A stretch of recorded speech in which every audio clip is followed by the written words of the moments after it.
Have you ever stared at your phone at 2 in the morning, watching three little dots dance, knowing the message that's coming will shatter your world? Yeah, that was me.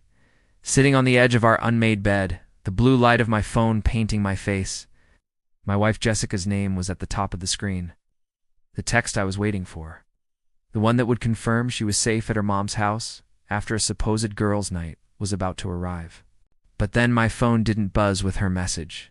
It rang. And the caller ID wasn't Jessica, it was her mom. My heart stopped beating for what felt like a full minute as I stared at the screen. Cold dread creeping up my spine, whispering that everything I believed was a lie. If you genuinely enjoy our stories, please subscribe to the channel, tell us where you're from, and what time it is right now. It's always fascinating to know how far our story flows. I answered, my voice a dry croak. Hello? Her mom, Carol, sounded cheerful. Hey, sorry to call so late. I was just wondering if you could ask Jessica to call me in the morning.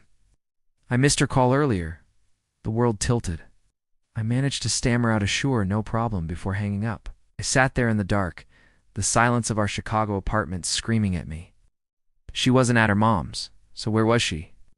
My mind raced through the last few months, the late nights at the office.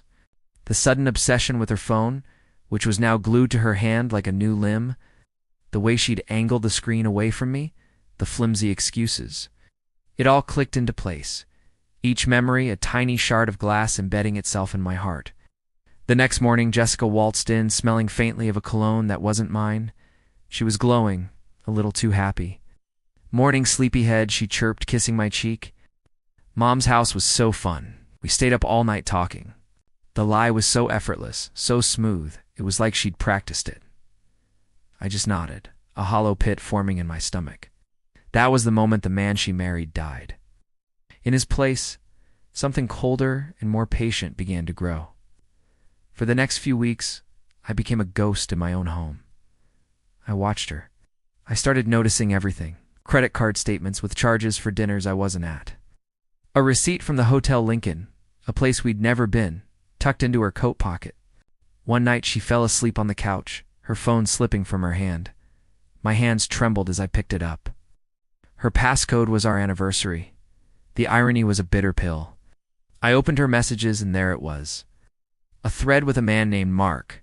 Hundreds of texts, pictures, plans. They talked about me. They laughed at me. Called me the loyal puppy. She called me predictable. They had a whole secret life, lived in hotel rooms and whispered phone calls. I scrolled and scrolled, each message a new nail in the coffin of our marriage. There were photos of them at North Avenue Beach, kissing with the Chicago skyline behind them, our spot.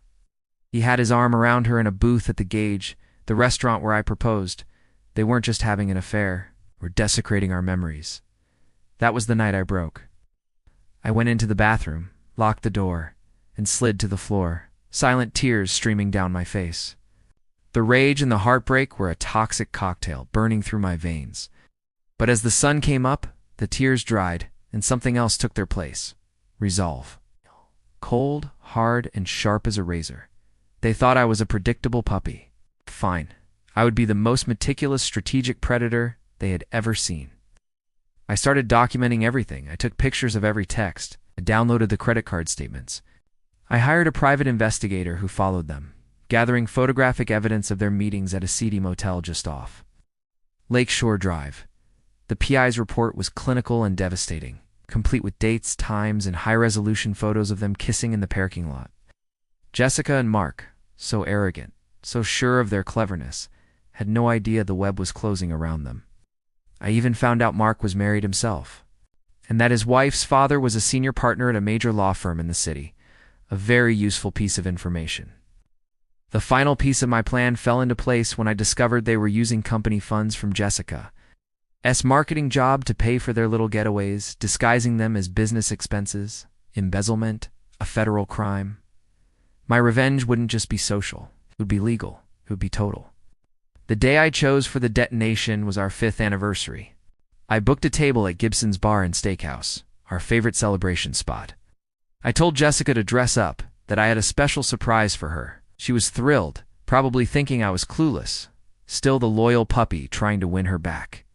She looked stunning that night, smug and beautiful in a red dress. Mark was there too. I'd made sure of it. I sent an anonymous text to his wife telling her that her husband was having a romantic dinner with his mistress at Gibson's at that exact time, and that she should come see for herself. We sat down, and I played the part of the doting husband. I ordered champagne.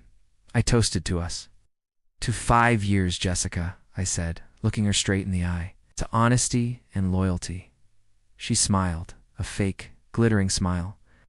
Just as our appetizers arrived, a woman appeared at our table. Mark's wife. Her face was a mask of fury. She looked from me to Jessica, then her eyes landed on a man sitting alone at the bar, trying to make himself invisible. Mark. Mark. She screamed. The entire restaurant went silent.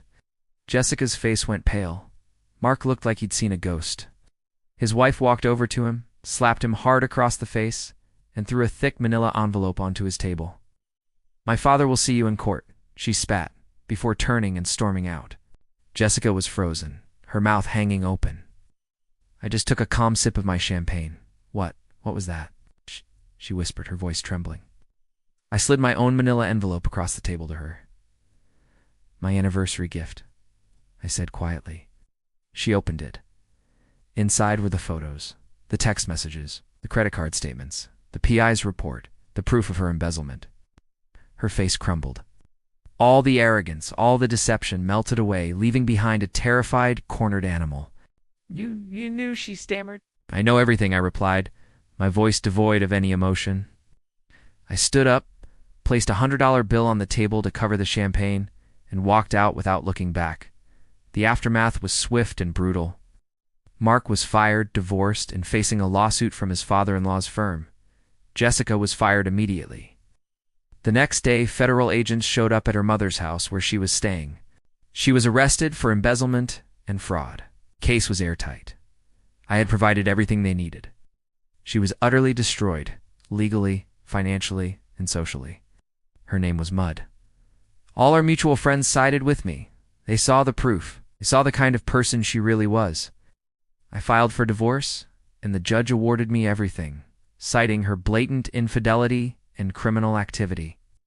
I live in the same apartment, but it's different now. It's quiet, clean. I sold all her things. Sometimes, late at night, I sit in the dark, just like I did that night, her mom called. I don't feel happy. I don't feel sad. I just feel empty. The love is gone. The hate has burned out.